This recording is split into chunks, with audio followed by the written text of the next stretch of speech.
আসসালামু আলাইকুম। Exam point বিডিতে তোমাদের সবাইকে স্বাগতম। তোমরা যারা 2026 সালে এইচএসসি পরীক্ষা দিচ্ছ, তোমাদের মনে অনেকেরই প্রশ্ন জাগে আসলে বোর্ড পরীক্ষায় পাস মার্ক কত এবং প্রত্যেকটি পত্রে আলাদাভাবে পাস করতে হবে নাকি দুইটি পত্র মিলে পাস বা দুইটি পত্র মিলে A+ আসে। তো আজকে সমস্ত প্রশ্নের উত্তর আমরা এই ভিডিওর মাধ্যমে দেবো। আর ভিডিওটি শুরু করার পূর্বে তোমরা যারা আমার চ্যানেলটি সাবস্ক্রাইব করোনি অবশ্যই চ্যানেলটি সাবস্ক্রাইব করে রাখবে। তো এই মুহূর্তে তোমাদের কাছে এই ভিডিও নিয়ে হাজির হয়েছে একটাই কারণ, তোমাদেরকে টেনশন মুক্ত করার জন্য। কেননা এই এইচএসসি পরীক্ষার মধ্যবর্তী সময়ে তোমরা কিন্তু অনেকেই চিন্তায় আছো। তোমাদের অনেকেরই প্রথম পত্র পরীক্ষা ভালো হয়েছে কিন্তু দ্বিতীয় পত্র পরীক্ষা ভালো হয়নি, আবার অনেকেরই দ্বিতীয় পত্র পরীক্ষা ভালো হয়েছে প্রথম পত্র ভালো হয়নি, আবার অনেকেরই এমসিকিউ ভালো হয়েছে সিকিউ ভালো হয়নি, আবার সিকিউ ভালো হয়েছে এমসিকিউ ভালো হয়নি। তো তোমরা অনিশ্চয়তার মধ্যে রয়েছো যে তোমরা পাস করবে কিনা, অথবা অনেকেই রয়েছে তোমরা ভালো রেজাল্ট করতে পারবে কিনা এই চিন্তায় আছো। এইচএসসি বোর্ড পরীক্ষায় পাস মার্ক কত এই বিষয়ে সম্পূর্ণ ভালোভাবে জানতে হলে অবশ্যই ভিডিওটি পুরোপুরি দেখবে। এখন চলো বিস্তারিত আলোচনা করি। এইচএসসি পরীক্ষায় প্রতিটি সাবজেক্টে কিন্তু আলাদা আলাদা পত্র থাকে। এই আলাদা আলাদা পত্রে কি আলাদা আলাদাভাবে পাস করতে হবে নাকি একসাথে পাস, সেটি নিয়েও আজকে কিন্তু আমরা আলোচনা। তো ফার্স্টে দেখো, তোমরা বাংলা প্রথম পত্র, বাংলা প্রথম পত্রে কিন্তু তোমাদের এমসিকিউ থাকে 30টি। এই 30টির মধ্যে তোমাকে কিন্তু 10টি পেতেই হবে, অর্থাৎ এমসিকিউ যে 30 মার্ক, এই 30 মার্কের মধ্যে তোমাকে 10 মার্ক পেতেই হবে। কেননা এমসিকিউতে আলাদা করে পাস করতে হবে বাংলা প্রথম পত্রে। এখানে এমসিকিউতে যদি তুমি 8 পাও কিংবা 9 পাও তাহলে কিন্তু ফেল আসবে। এরপর আসি সিকিউতে। সিকিউতে 70 মার্কের মধ্যে 23 পেলে তুমি পাস করবে।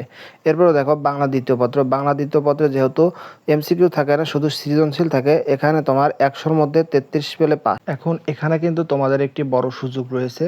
যেমন তুমি যদি বাংলা প্রথম পত্রে সিকিউতে 20 পাও এবং তুমি যদি বাংলা দ্বিতীয় পত্রে সিকিউতে 36ও পাও তাহলে কিন্তু তুমি পাস করে যাবে। কেননা এই বাংলা প্রথম পত্র এবং দ্বিতীয় পত্রের টোটাল 56 পেলে কিন্তু পাস। এরপর আসি ইংরেজি প্রথম পত্র। ইংরেজি প্রথম পত্রে মোট 100 নম্বরের পরীক্ষা। এখানে যদি তুমি 33 পাও তাহলে কিন্তু তুমি পাস করবে। এবং ইংরেজি দ্বিতীয় পত্রেও কিন্তু 100 মার্কেরই পরীক্ষা হয়, সেখানেও যদি তুমি 33 পাও তাহলে কিন্তু তুমি পাস করে যাবে।